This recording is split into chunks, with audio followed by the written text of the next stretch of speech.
The International Association for Near-Death Studies presents NDE Radio, a weekly exploration of near-death experiences and similar encounters with the other side. Now, here's your host, Lee Witting. Welcome to NDE Radio. I'm your host, Lee Witting. One of the complex questions that near-death experiencers seldom address is the interbeing of the spiritual world and our physical bodies. Even though the Bible describes God physically taking a rib from Adam's body to make Eve, or how God walked with Adam and Eve in the Garden of Eden, we tend to detach our understanding of our physical interactions from the spiritual beings we believe in, even when we turn to them for physical healing. Jesus laid hands on the ill and used mud to cure a blind man, but physical contact between a sick person and a healing angel, for example, has been difficult at times for humans to talk about. The experiences of our guest today reminded me of one example from 500 years ago, the Catholic saint Teresa of Avila, who lived in the 1500s. At the age of 20, Teresa and her brother ran away from home to pursue religious vocations. Teresa entered the Carmelite monastery of the Incarnation at Avila, and a short time later she became ill. She did not respond to treatment and was released to her family. And Teresa's father took her to a healer, but she did not improve. Still sick, Teresa returned to the convent in 1539. And in that August, she fell into a coma and was thought to be dead. And during this time, she may have had a near-death experience. She revived after 4 days, but was partially paralyzed. She returned to the convent again in 1540, where she remained ill for 3 years. But she attributed her recovery to St. Joseph. At the age of 39, she began having visions and hearing inner voices. Teresa felt that she had become too dependent on people and needed to develop a closer relationship to God. According to one source, your dictionary on the internet, mystical experiences in Teresa's day were looked on with skepticism by many people in the church. Some people thought Teresa's experiences were of the devil. Others believed they were a gift from God and encouraged her to be open to them. To Teresa, the visions were an embarrassment because others misunderstood them. They were also dangerous. Visionaries sometimes were burned at the stake. Teresa tried to resist the experiences and attempted to keep them a secret, but her resistance was in vain. She became well known for the experiences, many of which she described in her autobiography. Teresa claimed that her interior speeches were clearer than conversations with humans. In her most famous vision, Teresa experienced a piercing of the heart. She said an angel appeared on her left side. His face was burning. He had in his hand a long spear of gold, and at the iron's point there seemed to be a little fire. He appeared to me to be thrusting it at times into my heart and to pierce my very entrails. When he drew it out, he seemed to draw them out also and to leave me all on fire with a great love of God. And after her death, Teresa's heart was found to bear a scar. So keep Teresa in mind as I introduce our guest today, NDE Lisamarie Boncek. Lisamarie is a spiritual speaker and counselor, an ordained minister, Ayurveda specialist, yoga instructor, and an energy healer. She helps others to heal by drawing on her unique experiences and knowledge. And by the way, Lisamarie is also a soprano who studied opera with Maestro Pasquale Papano. Lisamarie, welcome to NDE Radio. Thanks, Lee. It's a pleasure to be here with you today. Well, it's great to have you. First of all, let me apologize for any suggestion that in that intro that you were the reincarnation of St. Teresa. Although there are certainly similarities in your experience. There are similarities in that experience, and I've had a lot of spiritual experiences before the NDE, so the two NDEs back to back. But these stories are true. Yes. You know, some of the greatest healers have been sick. You know, I think the healer's path is never an easy one. I mean, and she's a perfect example, like Padre Pio and these other ones that really struggled with their health. Yes. It's a part of gaining a deeper level of compassion so you could help other people. Exactly. That's what Jesus told me. Lisamarie, you told me in a previous conversation that you believe we come into this life with a spiritual agreement. we make before we are born. And you said as a little girl, you felt very spiritual more than religious. But tell us about your religious training and your spirituality as a little girl. Well, I was born Catholic, but I was always kind of beating to my own drum.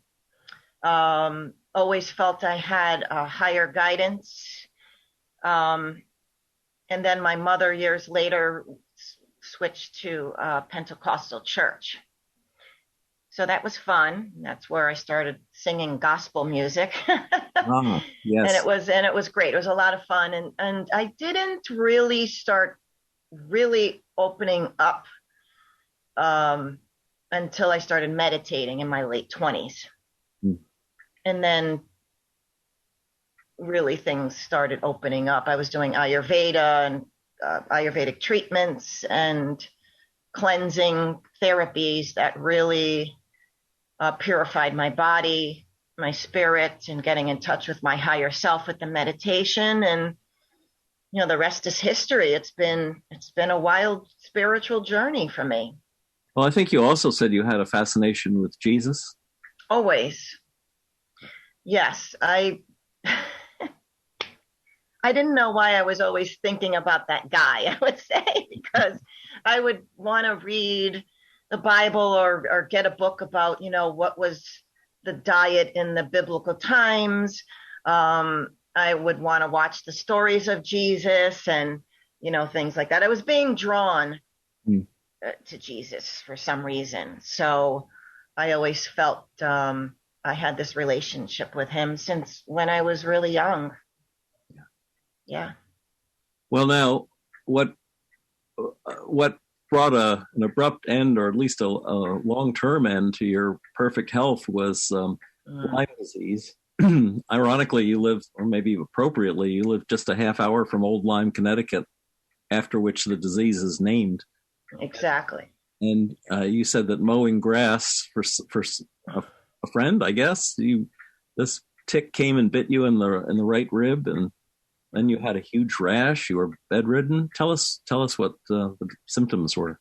Yeah, before that, I had optimal health. I mean, really, that's what my goal was not to just be mediocre health. I was going for the optimal, and I was going for enlightenment with my meditation. So, and I reached that goal. So I about 25 years with this incredible state of health and near enlightenment. So I was used to that, you know, so I thought that that's what we were here for and to strive for, to be Christ-like and, you know, have that calmness and, you know, that love, that divine love, because that's what I had, divine love for people. So it really took me by surprise when I got bit by the tick. I was on a mower, one that you drive, and I guess it crawled up on me and got me under the right rib. So I didn't think much of it at first because I just thought it was a mosquito bite at first until it started getting painful and I developed this rash that wrapped around my whole waist. So I waited a couple of weeks to investigate and get it checked out, and it was too late by that point. So I got very sick in a very short amount of time, and whatever antibiotics I took at the time, it wasn't enough. So this just went on for a lot of years, and within a year I was disabled, and it was creating other problems with my cortisol levels.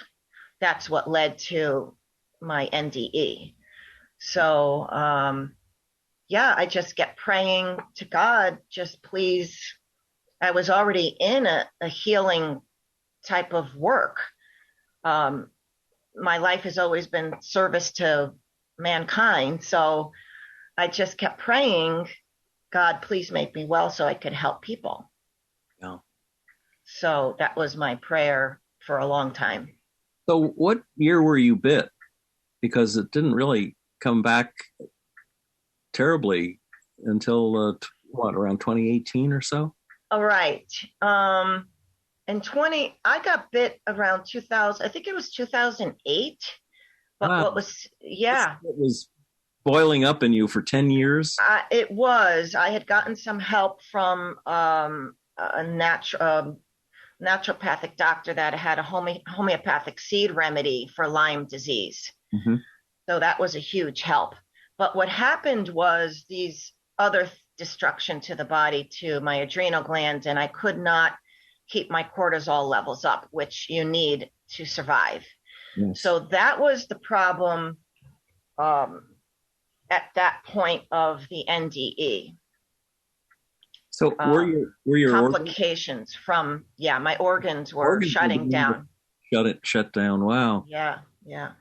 So when you when it finally hit you, I think you've said that you were feeling lighter and lighter, and there was a swirling that was going on. I was sitting right in the chair where I am now, and I heard a whooshing sound in my body, in my head, in my whole body. I just kept hearing this whoosh, whoosh, and it was getting faster and more prominent. And I thought, at the time I had low blood pressure, so I thought maybe it was something to do with my blood pressure at the time. So that night, the whooshing just kept getting worse and worse, and I kept feeling lighter and lighter and lighter like a feather until eventually I was out of my body. Yeah. And what did you see? It was more of what I felt.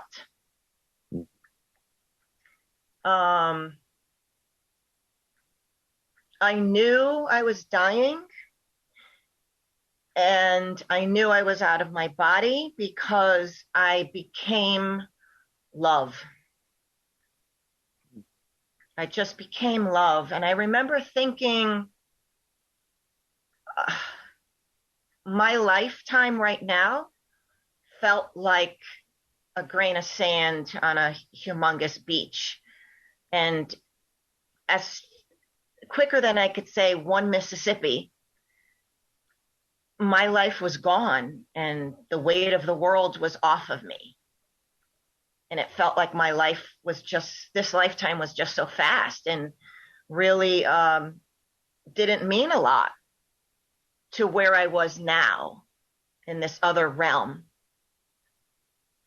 So my first thought is I am myself, my best self, minus any and all negative emotions. So there was nothing but expanded bliss consciousness, love, the greatest love, a love that we don't even have here. How can I describe that? It's not easy to describe that love.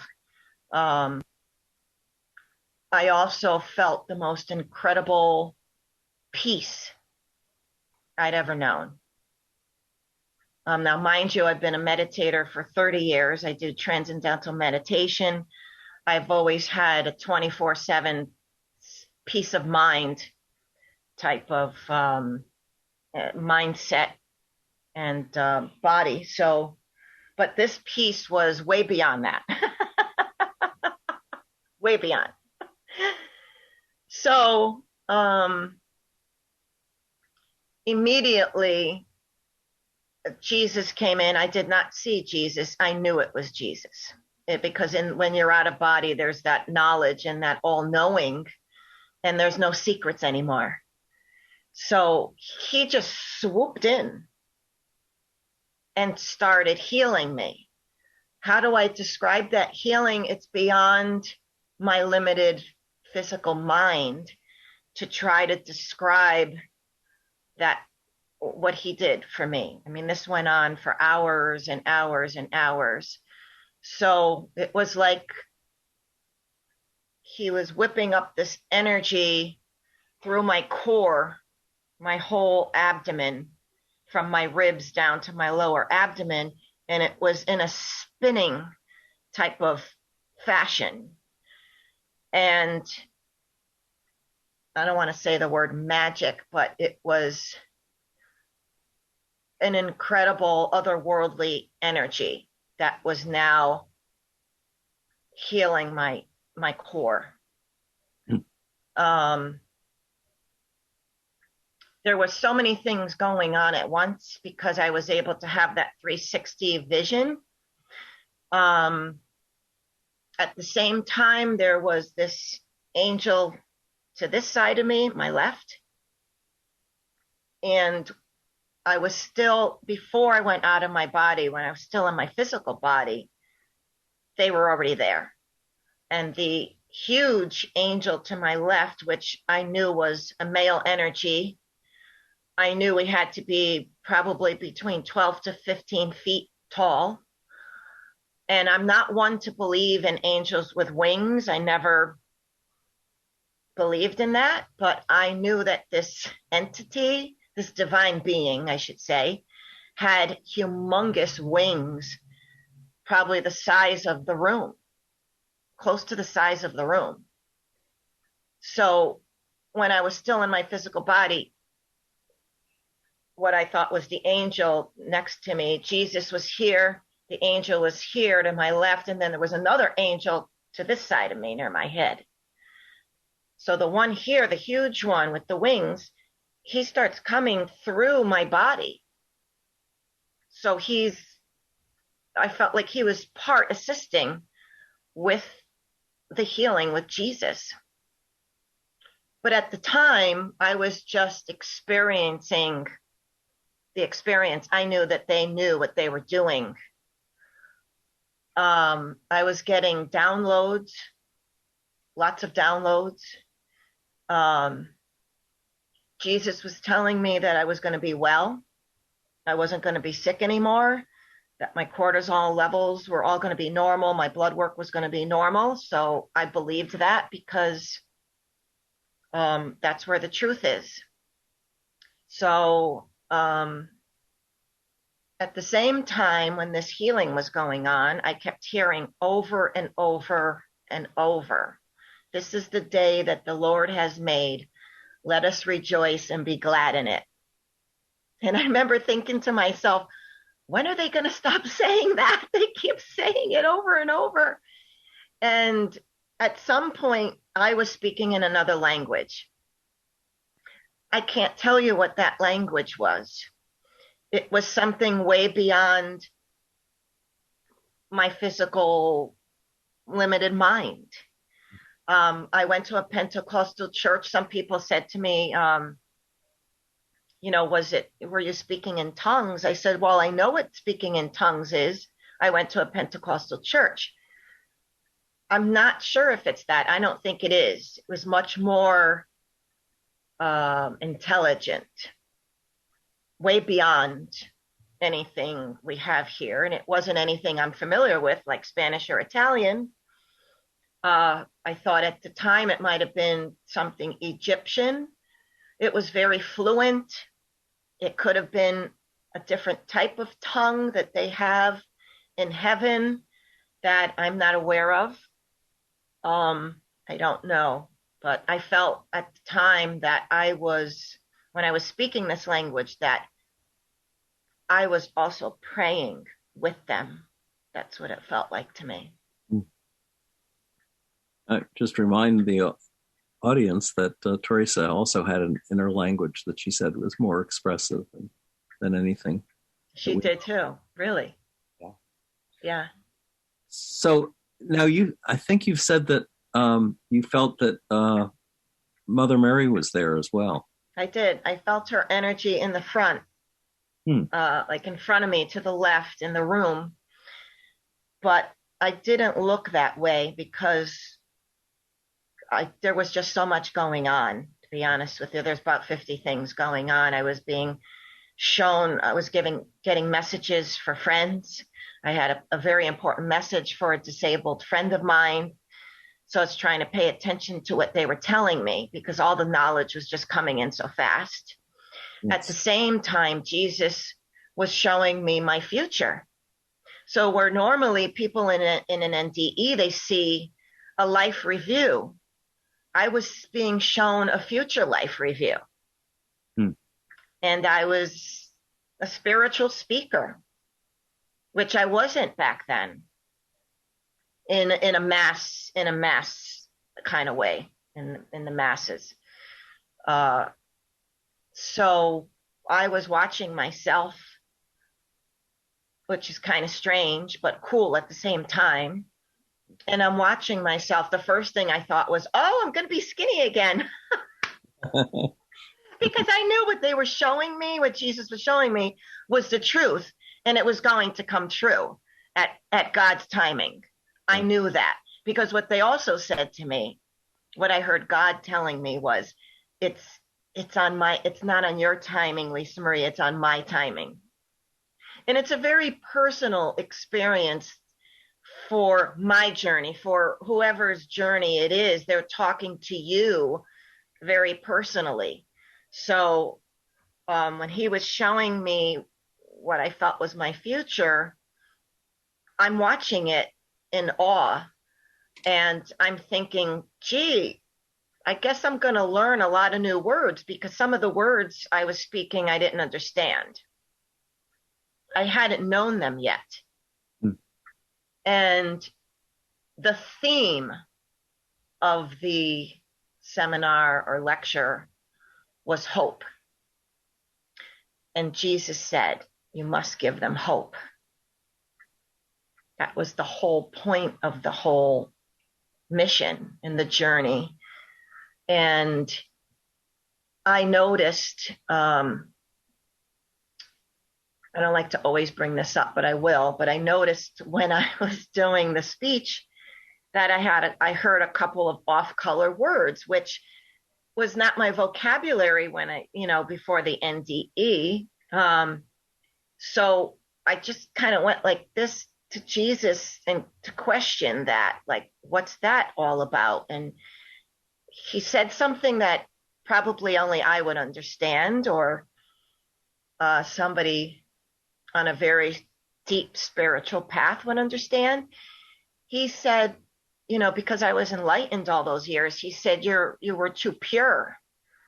He says, this is about humor, putting humor into your ministry. And he said, I need you to be at the level of the earthly people. You need to be able to relate to them.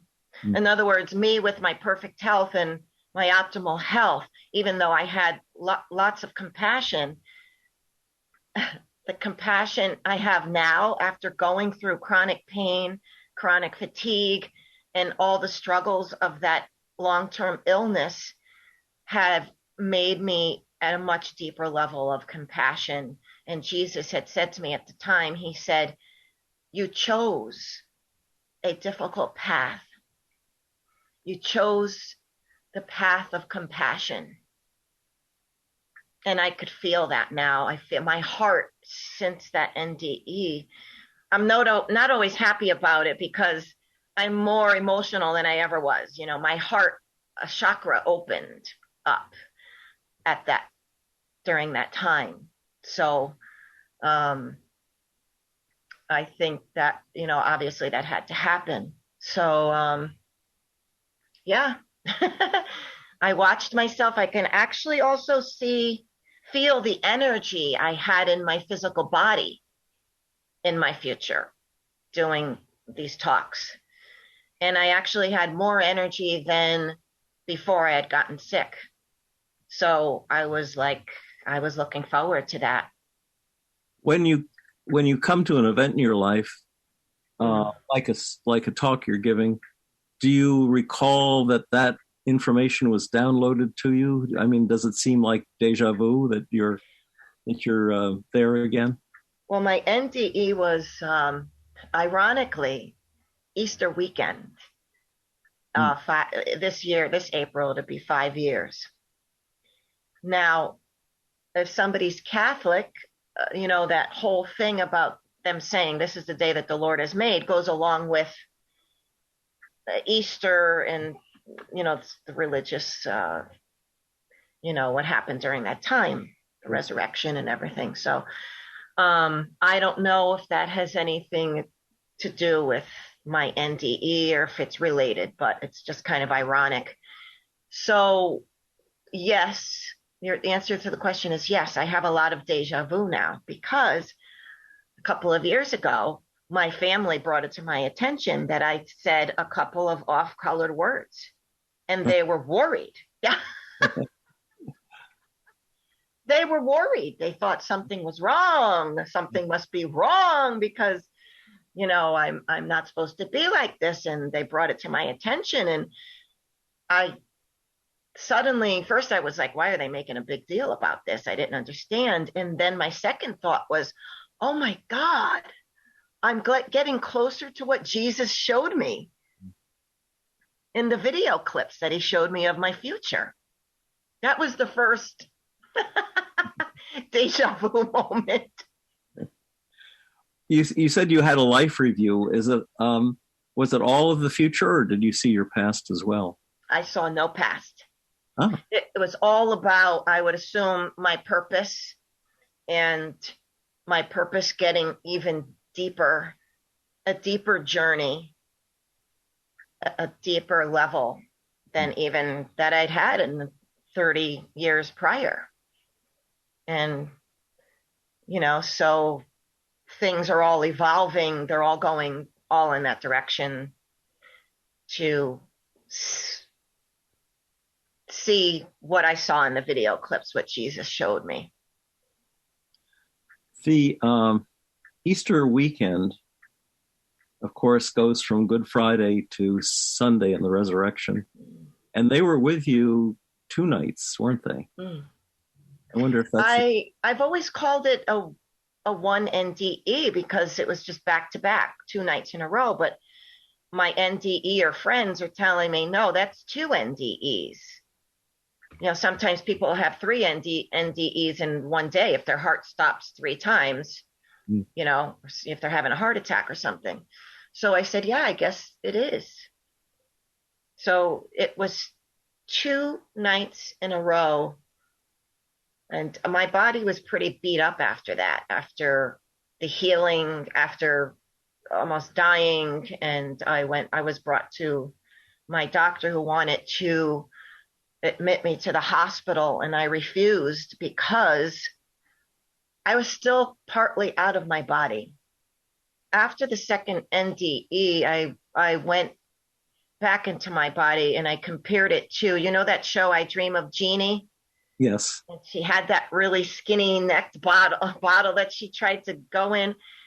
That was my experience. It felt like I was so expanded and huge. And now I'm trying to squeeze myself into this tight space that was very heavy. Now, don't forget, I was light as can be, like a feather. Now, and expanded. So now I'm trying to go back into this body, and it's so tight. It's so limited.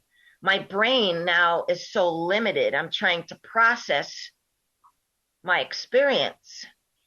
And it was so heavy and very uncomfortable to come back into. For 14 days, I'll never forget it, after this experience, I was one with everything. I was one with everything around me. The trees, the grass, animals were following me. I was in a very highly enlightened state, felt like I still wasn't totally integrated into my physical body yet. I was seeing those video clips of my future again all day long, no matter what I was doing and no matter what I was concentrating on, it was interrupting me. And I could see that very clearly, these video clips of my future. At the same time, I'm seeing visions of everybody else's lives. I saw a vision of a friend of mine washing his car in his driveway. So I just didn't call. I just drove over there. And he said, how did you know I was home? I said, well, I just saw a vision of you washing your car in your driveway. So I figured I'd just come over. Yeah. So things like that were happening. It was very cool. I wish I could have stayed like that because I thought it was very cool. Do you remember the content of all of the downloads or just these little glimpses of the future? There was them talking to me, Jesus talking to me about the level of that I chose. A big part of it was the healing. You know, he said my hair was going to grow back. I had lost a lot of my hair.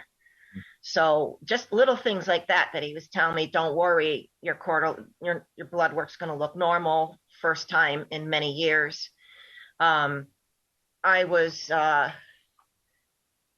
in that state of love. As spiritual as I was before my NDE, and I knew there was an afterlife. I had been touched by spirit beings physically. Nothing could have put an afterlife. So, but what I discovered during these two experiences was God was in me. God was a part of my soul. There's no separation there. Just like the Course in Miracles says, there's no separation. That's what that oneness, and that's what I experienced, that oneness with God that I didn't know before that experience. I just thought it was a separate thing. But I felt the God light, or whatever you want to call it, the creator, and all his love was a part of me. I was a part of him, and that I was also, and that we are also sons and daughters of God, all of us. That was interesting, very interesting. So you were especially tuned in to things for the first 2 weeks. And then I think you said in the third week you went to a medium. Were you feeling you were losing touch, or why did you decide to do that? No, I have a friend that's a well-known medium. Mm-hmm. She is disabled. That was one of the messages I had for her. Oh. She was going to do a gallery reading about half hour away from me, not far from Old Lyme, Connecticut, and I was going to help her. And I had also gotten tickets for 2 of my friends to go. Last minute, she canceled. She wasn't feeling well. So they had to get another medium. So I was like, well, I have to go because my 2 friends are going. I got tickets for them. I have to go. And I didn't know who this medium was that they had in place of my friend. I never met her before. And as I'm driving, because I was still, like I said, still getting messages and seeing visions for weeks. The first 2 weeks were the most powerful. Now, this was exactly 3 weeks later when the medium gallery was going to happen. So I'm driving there, and now they're talking to me from above. They're saying to me in my mind, telepathically, this is for you. This was cancellation I knew was meant to be.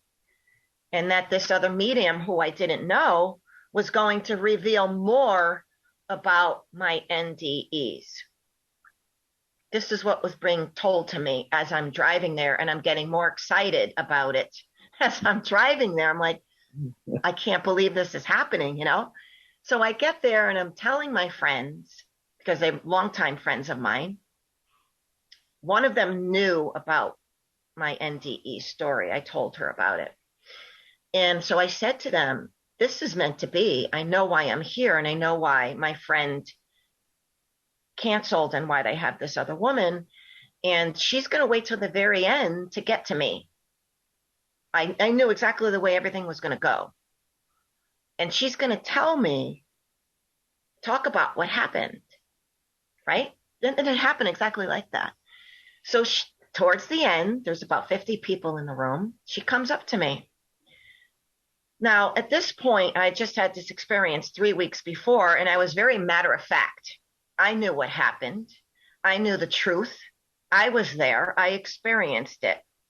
And I honestly don't care what anybody thinks about it, because it's my truth, it's my experience. So, and it's personal to me too. I'm here just to help people and let them know that about the love and the continuity of love, and we don't die and we just change in form. We're actually are better outside in our soul form than we are in our limited body. We're very limited in our bodies.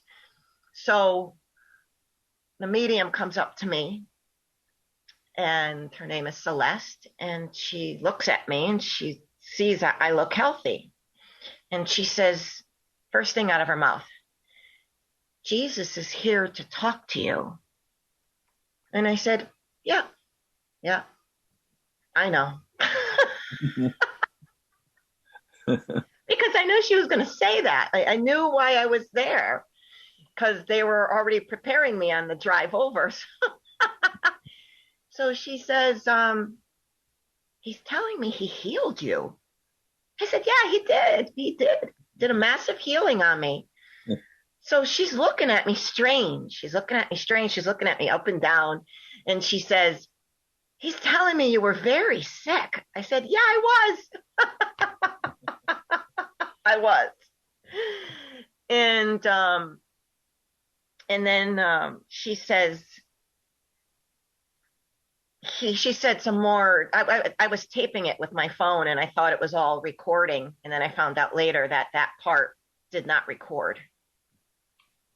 So I ended up going to see her and making a meeting with her a couple weeks after to get more information. But she said to me, Archangel Michael is here too.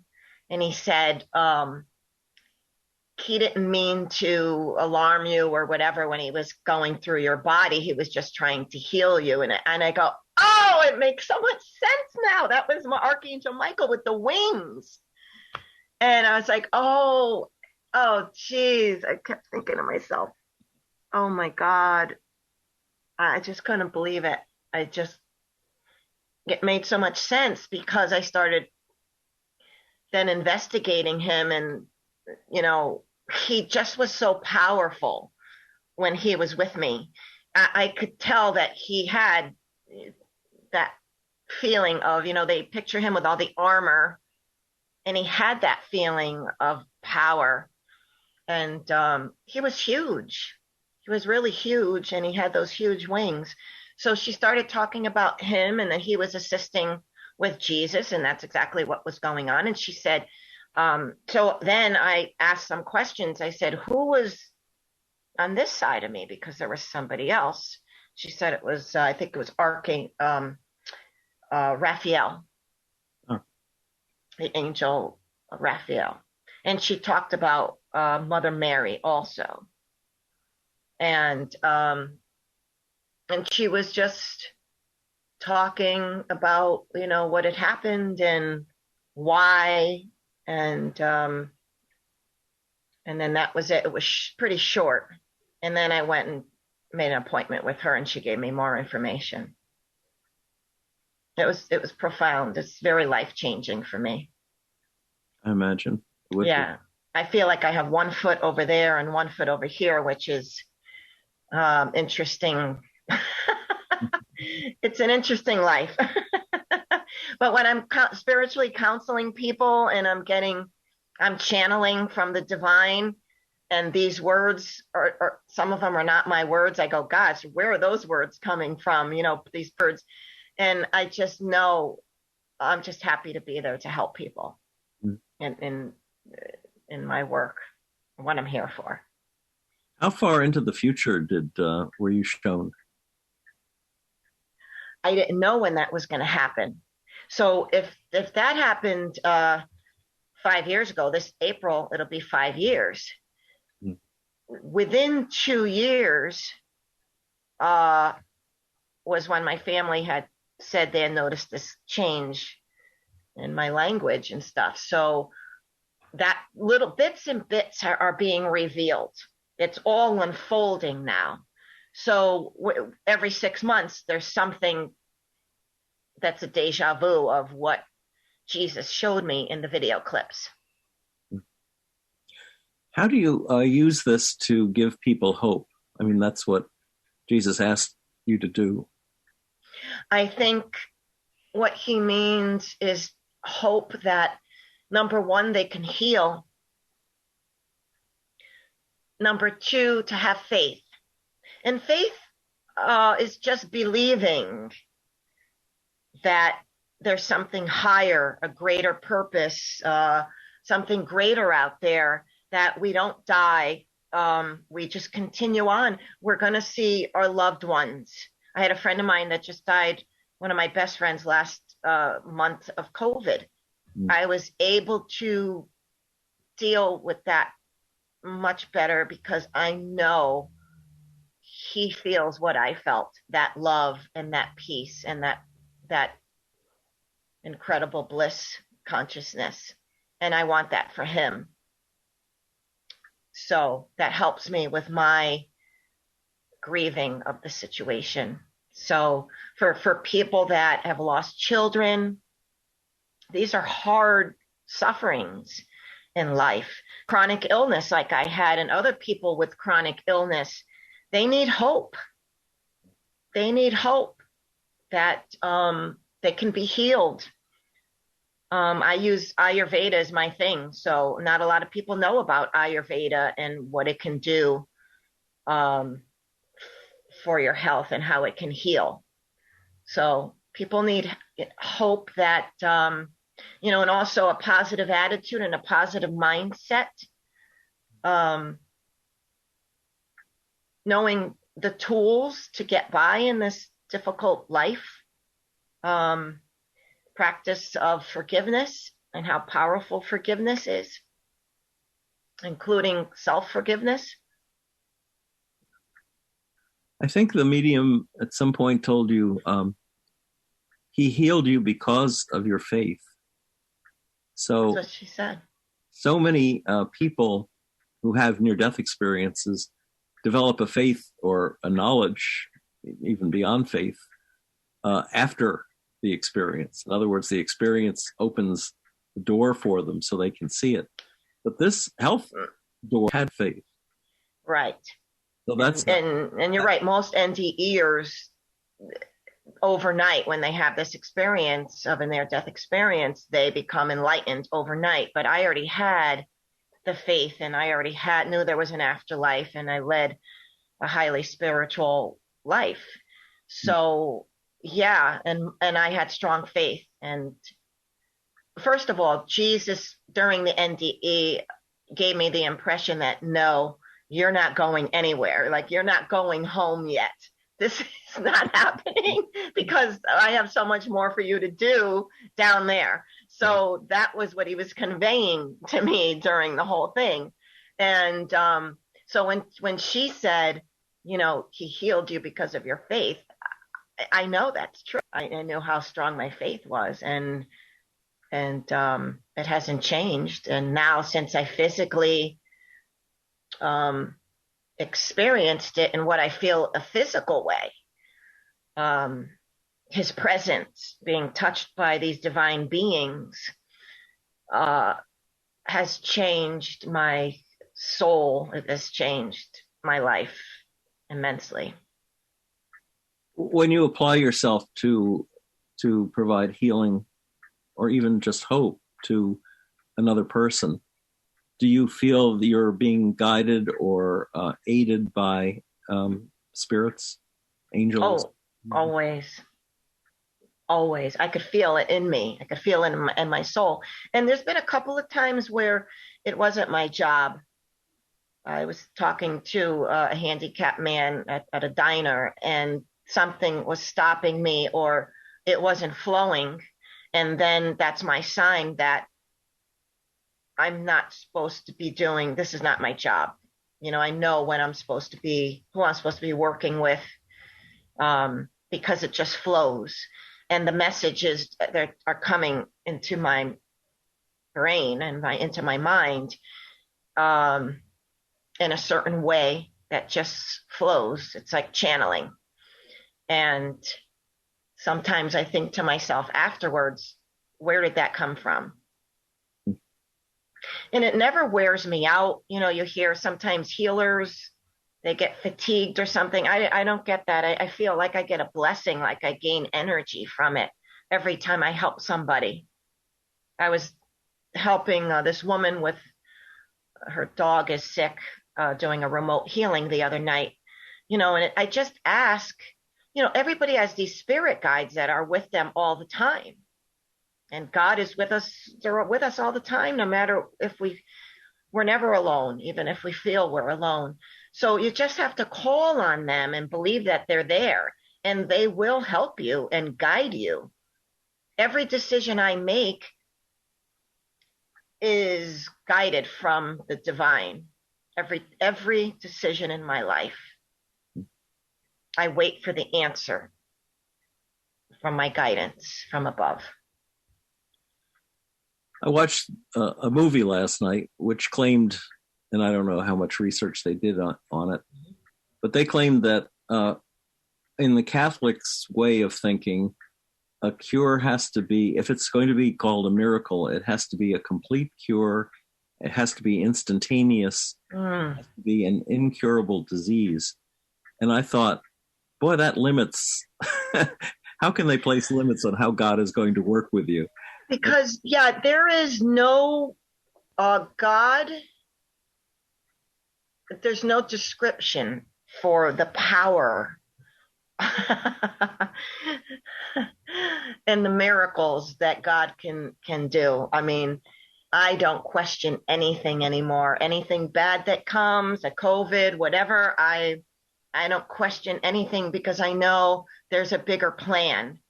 Yeah. And I don't question anything. So, and my miracle, some of it was instantaneous and some of it took some time.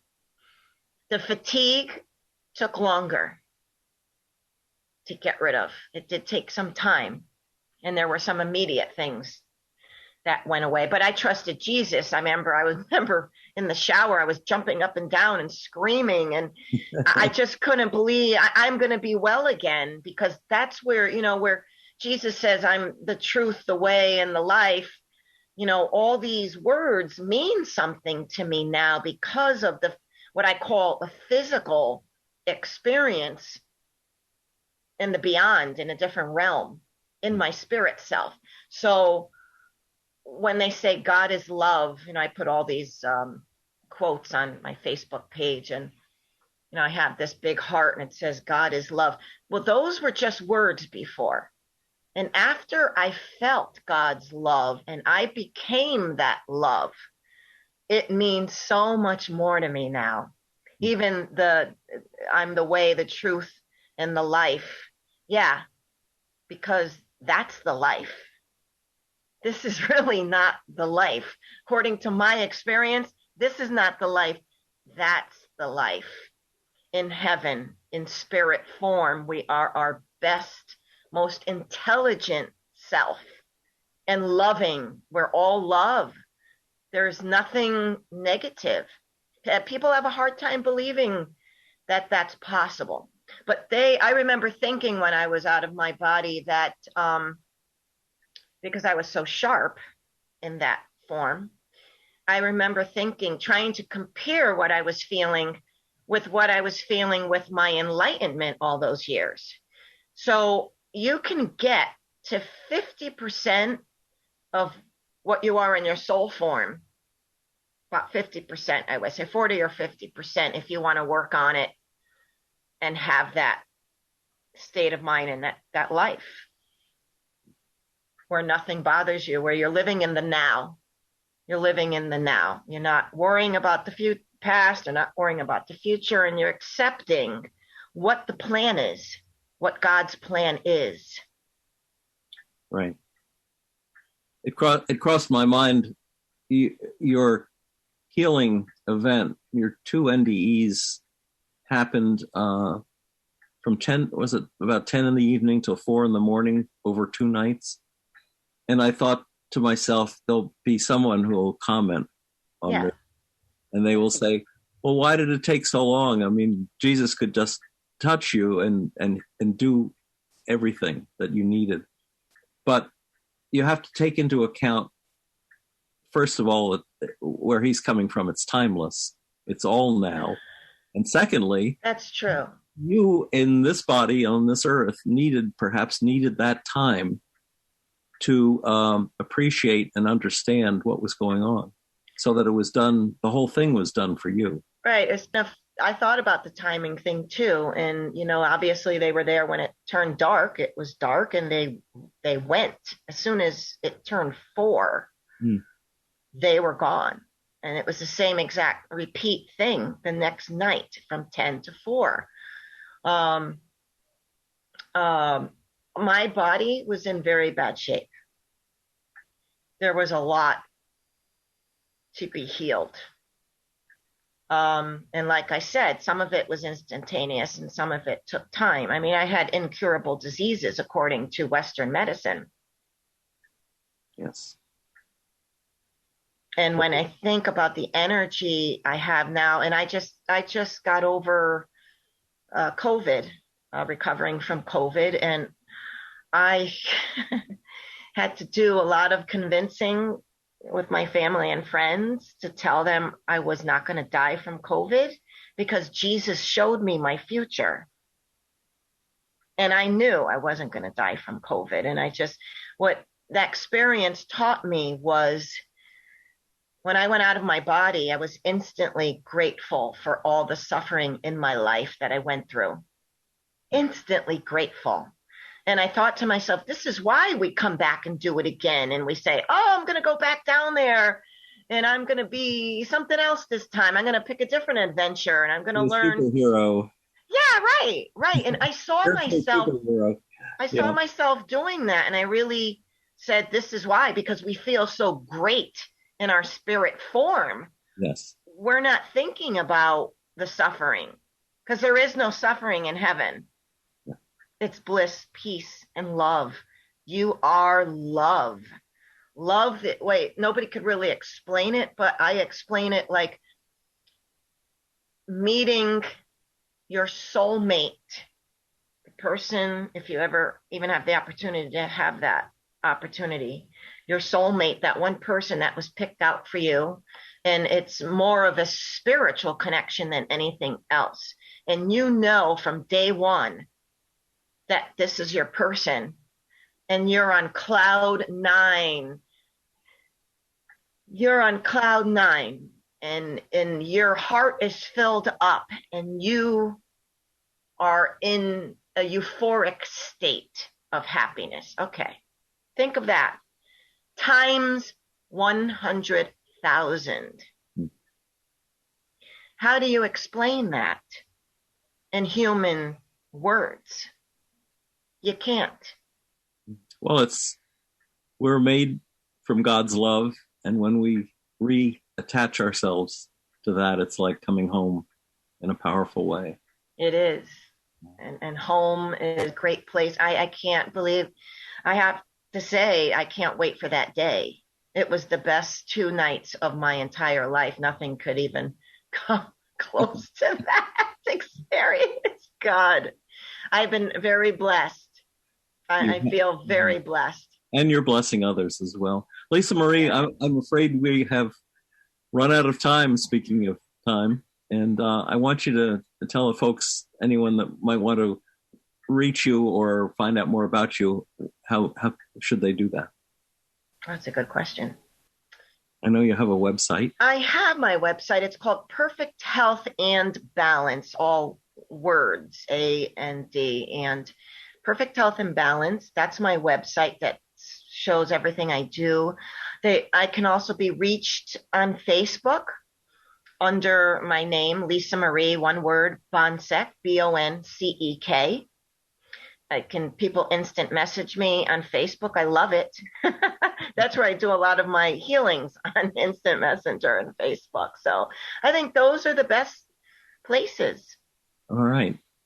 Thank you so much for sharing the story of your NDEs, your healing, your life of My healing pleasure. Other folks. It's been wonderful having you on the show. It's been a pleasure, Lee. If any folks out there would like to hear this show again, or any of our more than 400 archived NDE interviews, go to TalkZone's NDE Radio site and hit the Past Shows button, or go to our YouTube channel, NDE Radio with Lee Witting, where you can subscribe to and comment on the complete NDE Radio library Be sure to like, follow, and share our NDE Radio Facebook page. Just search NDE Radio with Lee Witting on your Facebook app. And listen again next Monday, 11 a.m. Eastern at TalkZone for more NDE Radio. I'm your host, Lee Witting, saying thanks for listening.